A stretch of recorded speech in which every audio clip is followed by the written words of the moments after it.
मशहूर TikToker Bilal math ਨੂੰ CCD ਨੇ गिरफ्तार कर लिया। पिछले 2 दिन ਜਿਹੜੇ ਆ ਨਾ ਇਹ ਟਿਕਟॉकਰਾਂ ਤੇ ਕਾਫੀ ਭਾਰੀ ਜਾ ਰਹੇ ਆ।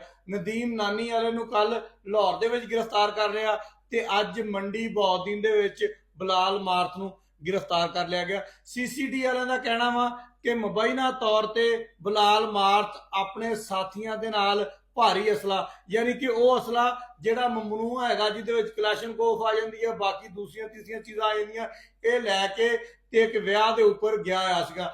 जदों सीसीडी वालियां ने आके असला चैक किया तो यकीन करो कि सारा ही असला लोड सीगा, यानी कि उहदे विच गोलियां सीगियां ते किसी भी जगह के उपर वो चल सकता सीगा, क्योंकि सीसीडी वालियां ने एक ऐलान किया वा कि पंजाब नूं असले तो पा करना वा, लिहाजा कोई भी किसी किस्म का असला लैके बाहर निकलेगा, चाहे वह मशहूर टिकटॉकर हो, चाहे कोई मशहूर बंदा हो, उन्होंने फौरी तौर पर गिरफ्तार कर लिया जाएगा। सिर्फ इत्थे तक गल नहीं रुकी, बल्कि जिहड़ा होटल मालक सीगा यानी कि मैरिज हाल सीगा उहदे मालक के खिलाफ भी सीसीडी वालियां ने मुकदमा दर्ज कर लिया वा। बिलाल मार्थ नूं साथियां समेत गिरफ्तार करके लै गए आ ते जिन्ना भी असला सीगा वो सारे का सारा कब्जे च लै लिया वा। जो सीसीडी वालियां ने मुबैना तौर पर आके पूछा कि भाई जी जिहड़ा तुसीं असला लई फिरदे हो इहदा कोई लाइसेंस दिखा दिओ, इहदा कोई कागज कोई पत्तर तुहाडे कोल है सानूं दिखा दिओ, ते किसी भी किस्म का लाइसेंस या कागज पत्तर दिखाने दे विच बिलाल मार्थ ते उहदे साथी